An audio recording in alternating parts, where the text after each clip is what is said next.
but yay, we made it. So this is, I think I actually got the open and close dates correct this time. So Looks like opens it. today at 1, closes next Wednesday at 11. So this is on the seedless vascular plants. It's just a homework assignment to help you prep for the exam material. And I'll be doing this again for the gymnosperms and the angiosperms. Okay. So if you go into EDUCAT, I believe you should see a PowerPoint slide set that says seedless vascular plants winter 25, W25. That is what we're going to follow. That's what I have up today. So what I did is I took the one that I showed you Wednesday where it was, facts needed for lab, and I added in a few things. And then I reposted it as winter 25. And I hid everything else for the seedless vascular plant. So that's your option.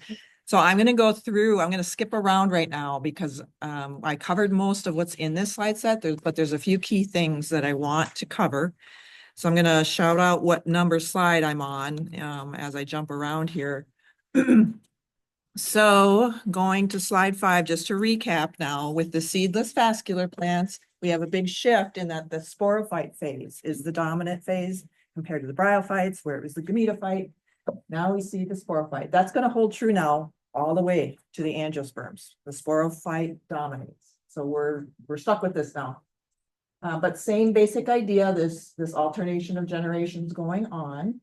So when we look at the seedless vascular plants, where is I already showed you this one. I just want to reiterate.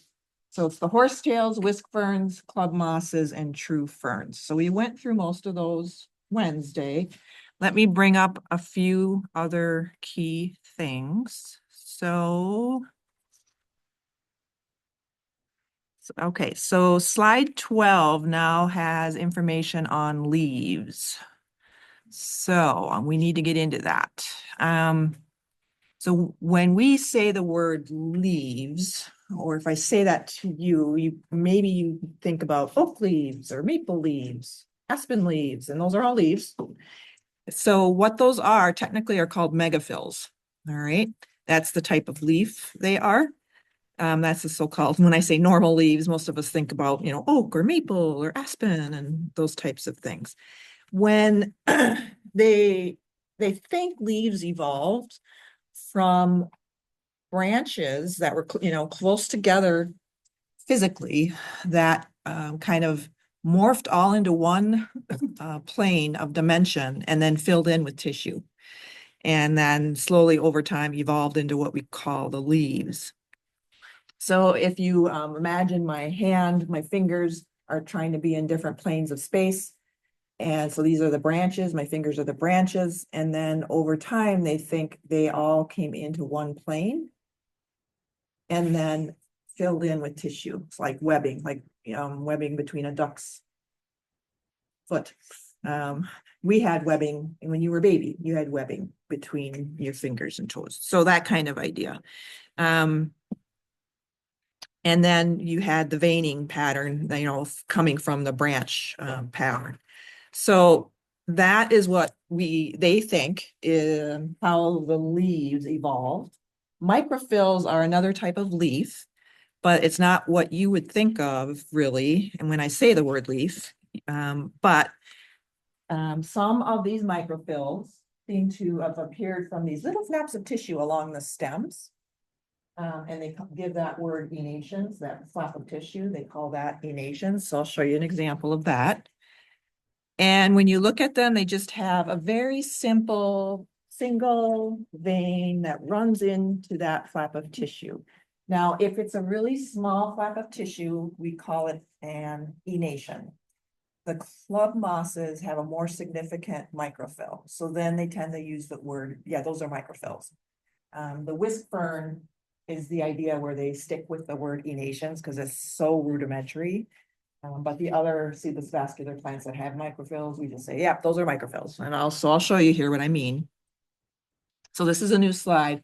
So this is going to be important because, of course, now moving in this group, and then into the gymnosperms and angiosperms, we have to think about leaf tissue more carefully. So this is trying to show that idea of, it's hard on a PowerPoint slide because it's in, not in 3 dimensions, but this idea of the branches twisting into one point and then filling in with parenchyma tissue over time. And then becoming the vein tissue. So of course, this is over, a long stretch of evolutionary time that we're thinking about this process. And then the microfill idea with the enations, I showed you this one already last time. That's a little flap of tissue that you see. So those, biologists would say, oh yeah, those are enations. They wouldn't really call it a microfill, though technically it is a microfill. They stick with the word enations with the whisk ferns. But if you get into the club mosses, so I'm jumping to slide 22, those are microfilms that you see there, all these. Those are microfilms. They're a little bit more substantial, a little bit bigger, not quite so delicate. And that's the word, I was trying to think of ground pine on Wednesday and I could not think of it. I don't know why, but that's what I was trying to think of. They often call this species a club pine. A lot of that in the UP. Yes. Yeah. Yeah. And so I'm trying to remember what the other species we have here commonly, but this is my favorite. It does really look like a little. Yeah. Potted, like. Yeah, just really humid. Yeah, you have to be careful. Northern grass. Oh, yes, this one. Not that one, looks a little different. But it has more of this bushy appearance. Like Yeah. Yeah. It's probably the color. Yeah, that's okay. So these are really fun and they stay evergreen in the winter. So if the snow melts down enough, you'll see them there and it's just a nice pop of green and it does, especially around the holidays. It's like, oh, it looks like a little tiny Christmas tree. So, okay. So megaphylls, microphylls. And this is why they often call them club mosses because the strobulus kind of looks club-like. That's a good visual for that. So last time we talked about the idea of the strobulus, that a lot of these seedless vascular plants will do that where they cluster their sporangia pretty tightly next to each other. And then we start calling it the strobulus. So that's what that club-like structure is. It's a bunch of sporangia tissue all clustered together. So that's where they're devoting spore formation. Okay, so we looked at all those. Oh, I wanted to show you too. This is the resurrection plant. Did you get to see one yesterday? Oh, good. Yeah, we keep reusing it over and over. Yeah. Poor thing. So, yeah, but after you are all done with that lab, we take it out of the water and set it aside and then it goes back to this and it's just amazing. So they're doing a lot of research on this plant because of its extreme ability to go dormant like this and make it through that. And so they're really getting interested in this plant for that reason. So I'm glad you got to see that. Okay, now I'm going to jump ahead. Oh, so I'm going ahead to slide 37 with the horsetails. I added in some information here. This is a little bit more fleshed out now where we are looking at so-called horsetails or scouring rushes. Equisetum is the only current living one. Equisetides was huge. So that was the ancestor. It was tree-like. And so you may have seen drawings of those in depictions of what, the world looked like in the Carboniferous period. But the reason they're so called scouring rushes is if you're out camping and you're in a pickle where you burned your dinner and you need to scrape your pan, a horsetail would do that. If the stems are so full of silica that you can use that to clean up, baked on burned food off your pots. But anyways, they have leaves that are scale-like. I showed you those. They're on the jointed stems. So the stems are definitely ribbed. You can feel that just with your fingers. If you run your fingers around the stem, and that's where all the silica is deposited. And so we looked at that slide, this one last time, and so the actual leaves are these kind of brownish, greenish, blackish things that are at the node region, and as you look down the length of that fertile stem. Is that an emation? Yeah, I would call that intonation, because they're so, I don't know if plant biologists do that. Like, I won't ask you that question, because it's a little muddled when they speak about, they do pollinate. So then it's either microfill or intonation, so, but I never get a clear answer on that when so I'm not gonna ask about it. All right. Then we went into Polypodiophyta, which are the true ferns. So I just fleshed this one out again. This is slide 46. Slide 46. So getting into the idea that you can have huge leaves that, 9 meters long. That's the one that I said can be draped over a VW car, one of the VW bugs. And then tiny ones, aquatic ones. Did you have aquatic ferns in the lab? Yeah. Oh, good. So these old and Salvinia is what we even get for the lab. And we try to keep them alive over time. Usually it works, but often they get taken over by duckweed when the company sends it. There's duckweed lurking. And then pretty soon, I think I have a nice pure culture, and then all of a sudden, boom, duckweed everywhere. So that's disappointing. Bracken fern is what we have a lot around here. Pteridium equilinum, that's everywhere in this area. And so a couple of things about fern fronds. So this is the sporophyte. When you're out hiking around and you see a fern frond, that's the sporophyte. And I'm not going to ask you the different detail other than it's, the whole thing is called a fern frond. And like the larger sections are called pinup. And that's about as far as I'm going to take it. All right. But just be aware, if you are identifying ferns, you need the detail of the terminology of the anatomy, because they will ask you to look at Arachis and the pinnules and all of that. Okay. But they are compound leaves, very beautiful. We looked at some examples last time. And we looked at the fiddleheads. So when they come through the soil, they're all curled up to make it through physically. That's a real successful strategy to come up through the soil and then slowly unfurl.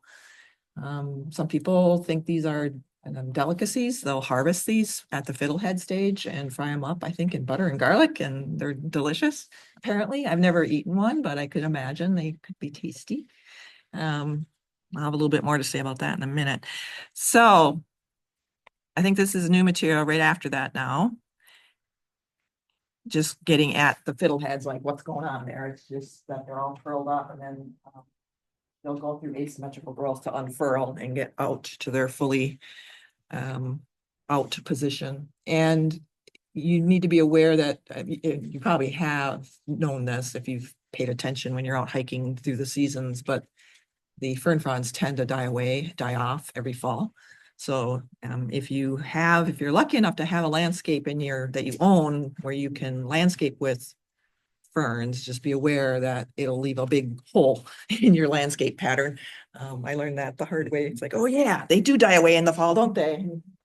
Nothing there, but it was beautiful for the rest of the summer. So very beautiful plant. Different ferns. So, okay, ferns don't have strobili. So even though they're seedless vascular plants, we don't see that pattern. You have to look underneath the fern frond typically. All right. So the first time I saw the underside of a fern frond in the late fall, I thought the poor thing was infected with a bunch of fungal spores and just getting attacked. And I didn't understand that what I was staring at were sori. Okay, a singular Sosaurus. So they look like brown when they're mature and ready to go. They're like brown little powdery spots all over the underside of the fern, and they can like brush off on you. And they're sometimes hard to get off, like the pigment sticks to your fingers. But what that is, it's still a collection of sporangium. It's just that they tuck it on the underside of their leaves. So then the plant biologist said, well, let's not call that a strobulus. Let's call that Sorus instead. And so sori is just a bunch of those all along the whole fern frond. So look underneath of the fern frond. Sometimes they tuck under a piece of green tissue. So some of the leaf tissue will cover the sori and it'll be hard to spot because it's camouflage. It'll stay green even though the spores underneath are maturing and turning brown. I'll show you some pictures of that. So that flap of tissue is called the indusium. So they actually use that. If you're out hiking around with a field guide, they'll say, does it have an indusium or not? So you have to know what that means. It's a little flap of tissue over the sori. And they also use the position of the sori as a way to identify what species you're looking at. So you have to pay attention. I'll show you some pictures of what I mean by that. So look on the underside. So here, this is just a visual getting you to think about different arrangements. So you have different designs, morphologies of the sori. Where are they found? Are they closer to the midrib? Are they further out? Are they covered with a flap of tissue, the indusium, or not? You know, this one you can see they're trying to show different stages, like at first when the spores aren't quite ready to go, it'll be fully covered, and then they're showing it starts to split a little bit when the spores are ready to get released. So they use all of that morphology of where are the sori in relationship to the rest. Are they covered or not? So when you look under the microscope, hopefully you may have looked at this yesterday. This is the fern frond that you're looking just at one little part of it. So this is the fern frond. So this whole thing is a sorus, okay? A collection of sporangia. So each individual thing, those are all sporangia, okay? So a cluster of sporangia is a sorus, okay? And you can see that, at least on some of these, the cell wall around the sporangium has an interesting pattern where you see it's beefed up. This section right here, you can see how it's really beefed up and then it's much thinner. I'll show you a picture where they talk more about that, but that's by design. That's not, you know, a whoops or a mutation or anything. They do that on purpose because that thinner area is very delicate and that splits as the sporangium tissue is drying out. You start to get a force being felt on the whole sporangium tissue, but that's the weak spot. So it breaks open there and that helps release the spores and kind of fling them a little bit away from the mother plant, so to speak. So here are a bunch of sori, all covered with indusium, that flap of green tissue. You can see some of them here is brown, starting to peak. So usually that means those spores inside the sporangium are ready to go. So here's a really beautiful image someone took professionally. Isn't that cool? So this is a sorus. But look at that, how detailed, that's just beautiful. So these are they call this the lip cells. That's the thin area that's gonna break open first and has kind of a flinging action. So just here's a mock-up of that. So it's an effective strategy. You don't need to know the leptospirant. That shows up on some of the slides, but I'm not going to get into that. Okay, so if those spores land somewhere suitable, then it's going to start to grow into the gametophyte phase. So that's what you're seeing here. Very often when you look at the gametophyte of a fern, it looks heart-shaped. Not always. Sometimes it's hard to tell, but sometimes they look amazingly heart-shaped. So this is an actual gametophyte where you see it grew, it produced. When you see a heart-shaped gametophyte, usually the archegonia with the egg inside is in the cleft of the heart. And then the antheridia are further down toward the tip of the, or the bottom of the heart. And so the egg, one of the eggs got fertilized here with the sperm, the zygote formed, and now you're back into the sporophyte phase there. This will quickly detach, so they're gonna be independent of each other. So this is from your book, just showing the full life cycle from the sporophyte phase. We've got the Saurus here, the indusium, go through meiosis, the spores flame out in the land and develop into the metaphyte. They're trying to show the heart shape here with the archegonia are in the cleft. So that's where the sperm are have to get to. And then we start to roll out. That's kind of like the picture I just showed you, where the sporophyte is coming out there, where the egg got fertilized.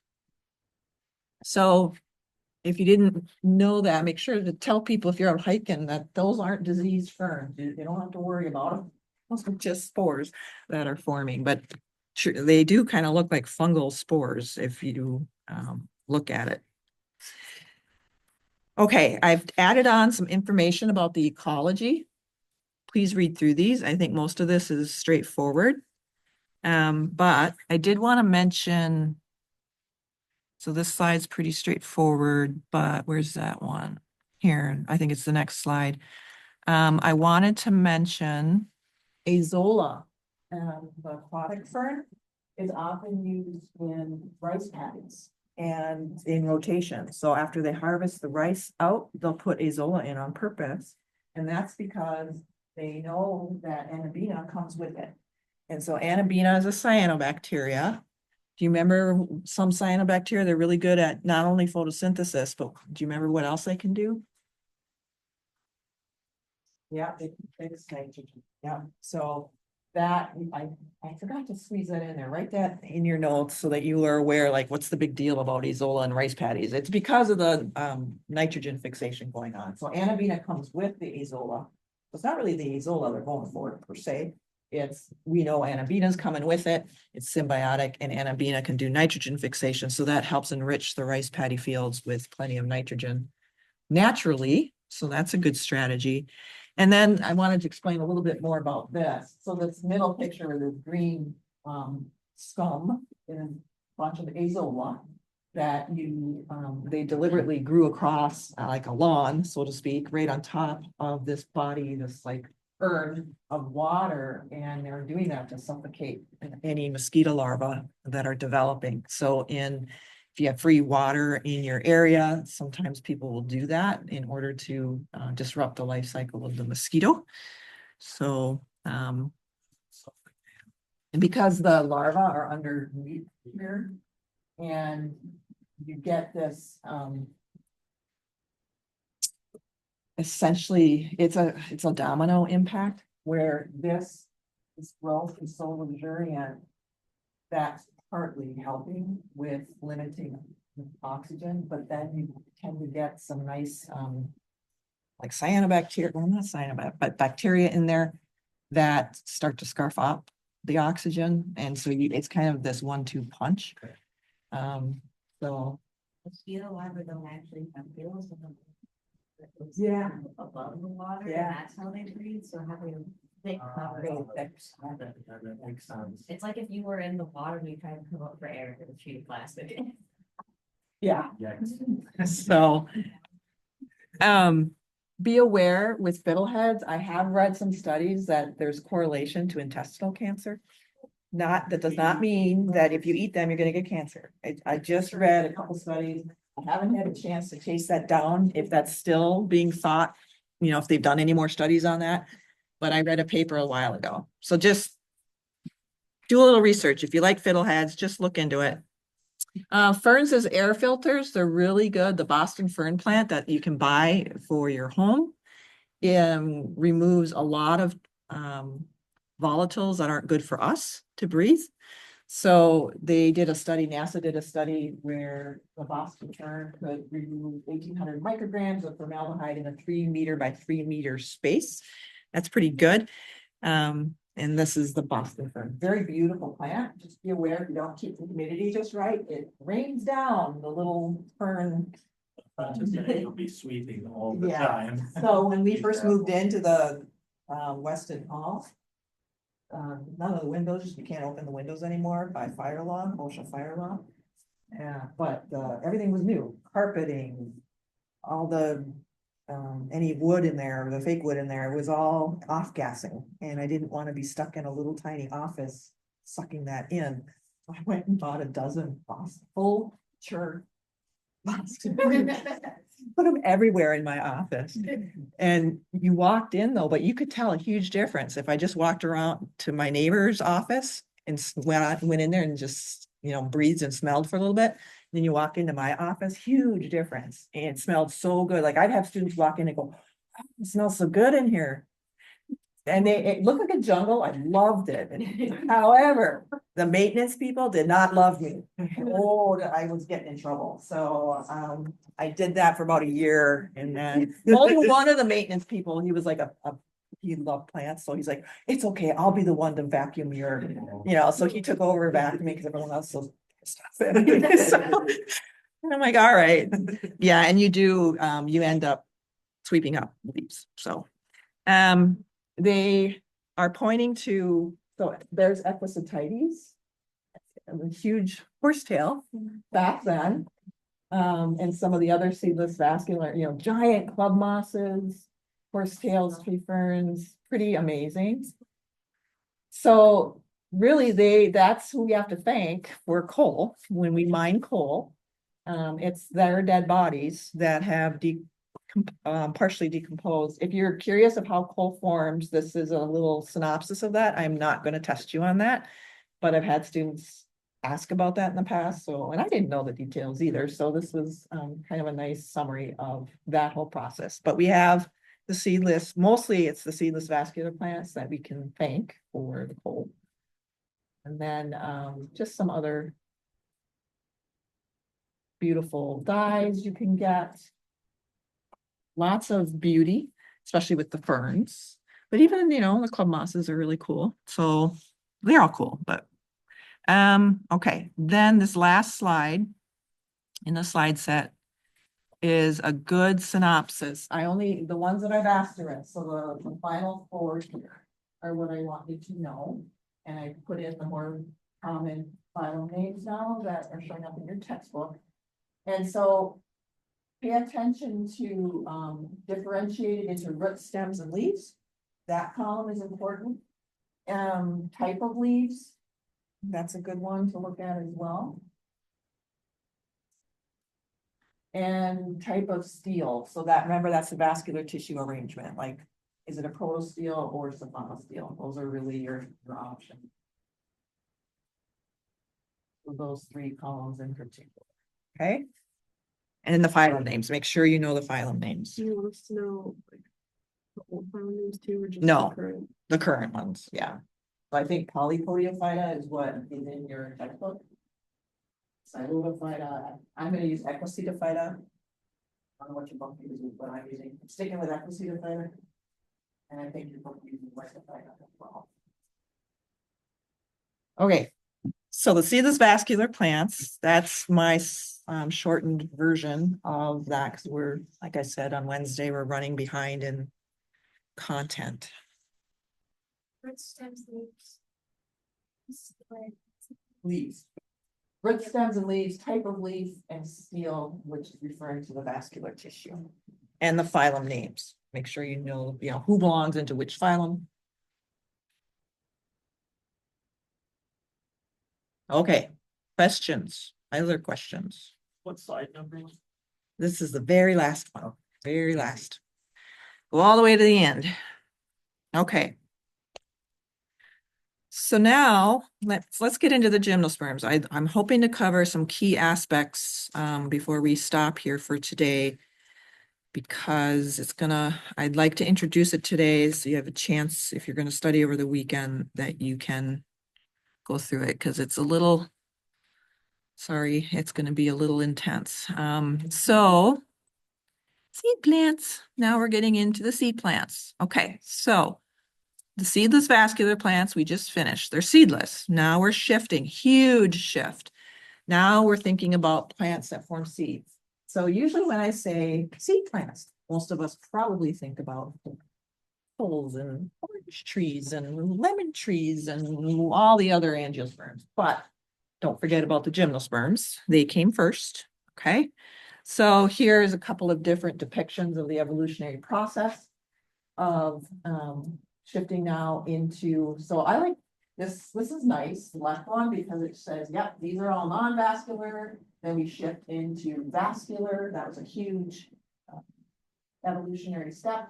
And then they're doing non-seed versus seed. So I like that one. It's just kind of a nice picture to kind of think about what's going on as evolution progressed. You've seen this one too.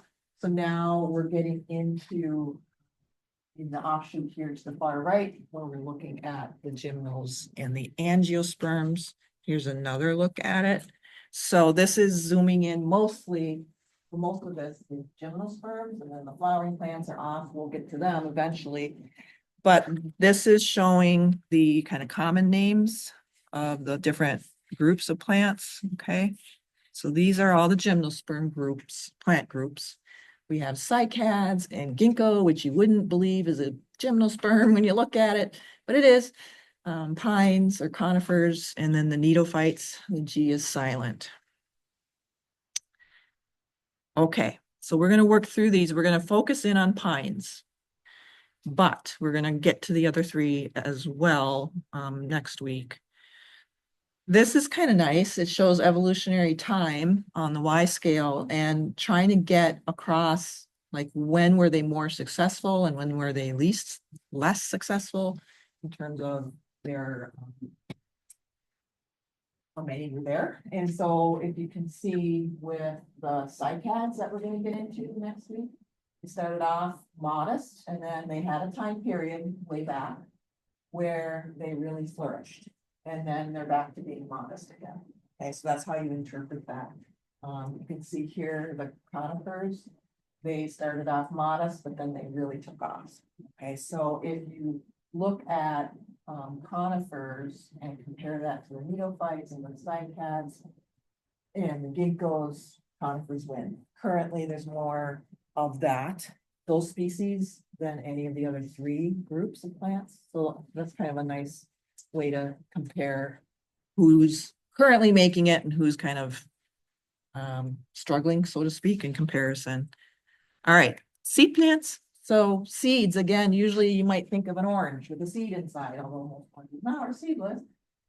But don't forget, now we're going to zoom into the pine cone or a cone tissue, and that's where we're going to find seeds developing. We have some big shifts when you think about seeds. They definitely provide the gymnosperms with a very good and great survival value. It's a very tough structure, believe it or not, and it can withstand a lot of adverse environmental conditions. So what we are really thinking about here is that it's no longer spores that are going to get released out, like what we've seen so far. That's not happening now. It's going to be the seeds instead. That second bullet point is a big idea. Okay, and we're going to come to this again. So with the seedless vascular plants and the bryophytes, the spores always get released out and hopefully they land somewhere and then they start forming into the gametophyte. Now with the gymnosperms, they're not going to do that. Okay, instead they're going to hold on, excuse me, they're going to hold on to their spores and let it develop in a protected environment. And then the seed, which is super tough and ready to go and able to handle the environment, that's what's going to get released. We say they're naked seeds. That's what gymnos, that means naked. Sperma is seed, naked seeds. That just means they're not surrounded by a fruit tissue of any kind.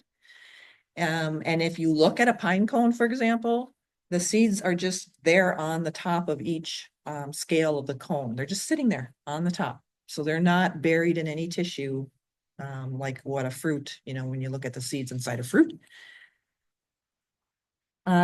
So you define pollination differently in the gymnosperms.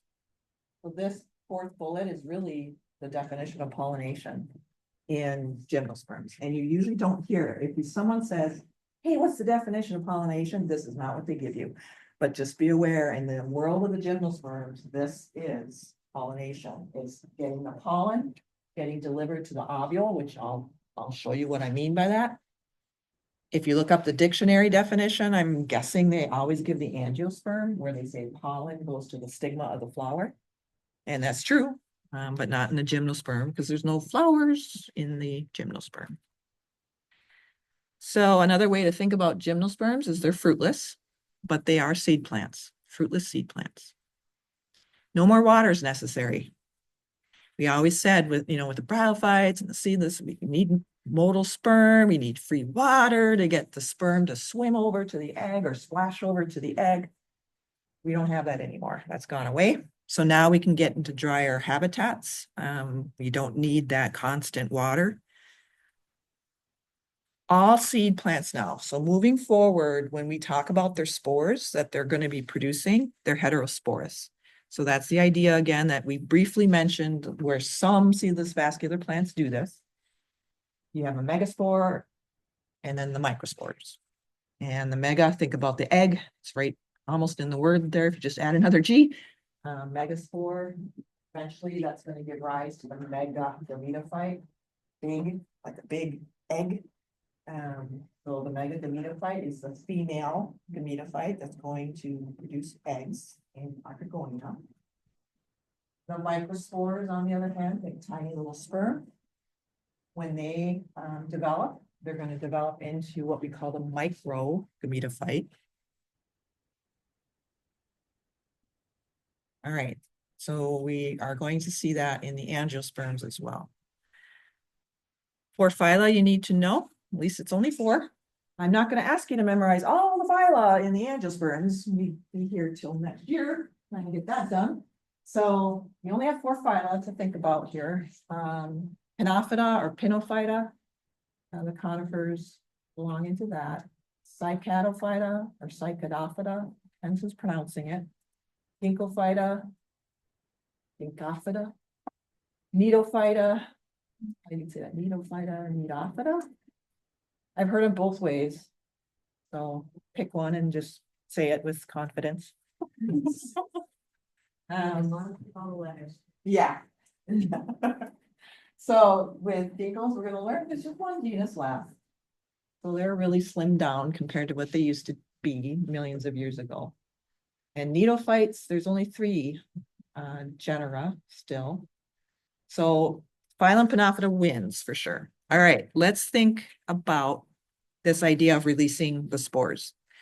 So we said gymnosperms don't do that anymore. So I'm refreshing your memory. This slide is going to be important for the final. Remember, we're done with mostly with the bryophytes. We've already covered that in the last exam, except for this idea. Okay, so this slide is fair game for the bryophyte. I will ask about this concept. And the idea here that, remember, with the bryophytes, it's the gametophyte that dominates. I'll probably ask that on the final. And what they're showing in this image is that the spores, once the sporophyte is made, and you get the spores, they've gone through meiosis, they get released. That's what they're showing here. They're released. And they hopefully land somewhere suitable and they grow into gametophytes. And then you get a sporophyte. If the sperm and egg, fuse fertilization and you get the zygote thing, you get the sporophyte again. So it says here, young sporophyte develops from an embryo within the independent gametophyte.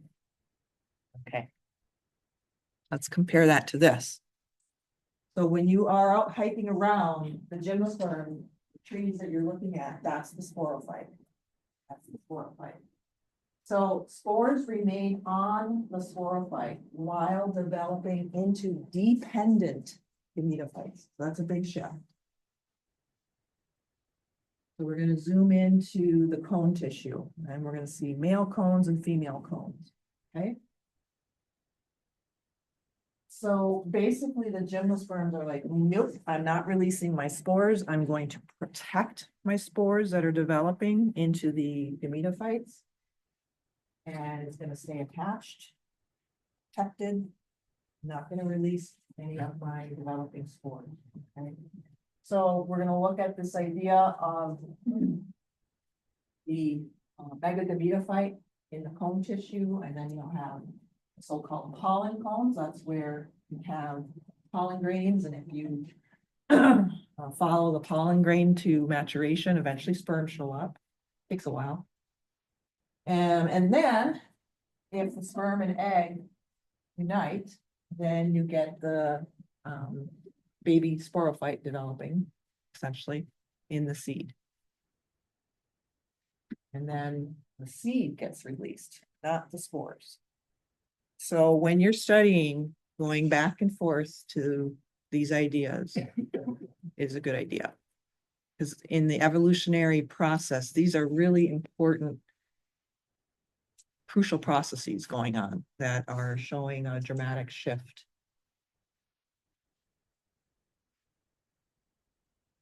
Okay, so we said in the seed plants, all the spores are heterosporous. We only saw that a little bit with the seedless vascular plant. So this is a seedless vascular plant. But I just wanted to get you thinking about the microspores, megaspores. So they were playing around with that idea, some of the seedless vascular plants, but not all of them evolved to do that. But we do see that now with the gymnosperms and the angiosperms. They all do that now. All of them do a megaspore situation and a microspore situation. Okay. So the evolution of the ovule. All right. So this is a little bit intense. So what I've done is I've taken the life cycle and I've kind of took a screenshot of the parts I'm talking about in text here. So this is in the PowerPoint. Don't write this all down. Just listen to me because it's in the PowerPoint. You can do that after the fact when you're studying. Okay. So there's going to be megaspores. So instead of those getting released out, they're going to be held in. And it's so remember now, no matter what kind of spore you're thinking about, it's held within a sporangium tissue. So basically what we have is the megasporangium tissue. You can look inside, it has the megaspores, and that is all retained. Okay, so those megaspores are retained within the megasporangium. Spores will never get released. Okay. Unfortunately, the plant older term for megasporangium, I put in parentheses here, is nucellus. I never use that term, but you'll see it on some of the prepared slides in lab. So try not to get tripped up by that. I've been using the term sporangium so much. I just want to stick with that. I don't know why they threw nucellus at everybody. It doesn't make sense to me, but okay. So the megasporangium tissue is like I'm keeping my megaspore inside. And now we see another big shift. They just do megaspore. They don't have a bunch, okay? So that's weird. So the reduction in number of megaspore mother cells in each megasporangium to 1. That's kind of weird. All right. So that's probably why they're holding on to it and rather than releasing it. It's like, this is precious. I'm holding on and protecting it. 1 megaspore. And we talk about a megaspore mother cell.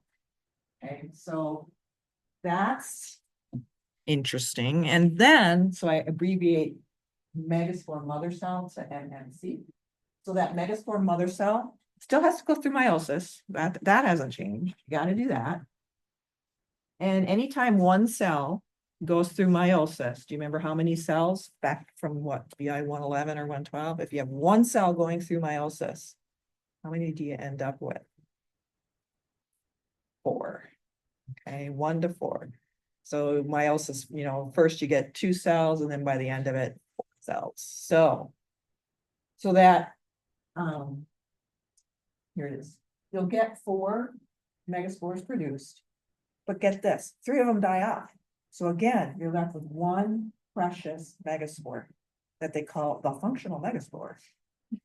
Because it's the only one left. So, this idea that they're reducing the megaspore to just 1 inside each megasporangium, really precious. Then that one goes through meiosis, only 1 survives out of that. So that's super precious. That's your functional megaspore. Okay, so that's what they're trying to get through here, this meiosis, so I'm gonna show you a little bit more detail to the ovule in some further slides, but. You see this meiosis, and they're trying to show that there's 4 cells here, 4 megaspores, but they're showing 3 of them dying off. And then just 1 left, and of course, they didn't put the word functional, so I typed it in, functional megaspore, surviving megaspore, functional megaspore. Okay. So you can see this is all the megagametophyte, it's all retained on the cone there in the sporophyte tissue. Okay, so imagine you're looking at a pine cone, a young pine cone. And so here, that functional megaspore, so I kind of zoomed into that part of the life cycle. So this structure is what they refer to as the ovule. Okay, what we've been zooming into is the ovule. The development of the ovule. So this is your so-called functional megaspore. It's still retained inside the megasporangium tissue. And then this integument tissue is further protecting it, part of the cone tissue. Okay. So that functional megaspore still has some work to do. Okay. Because remember now, spores still need to develop into the gametophytes. Okay, so this isn't done yet. This has a lot of growth yet to go through.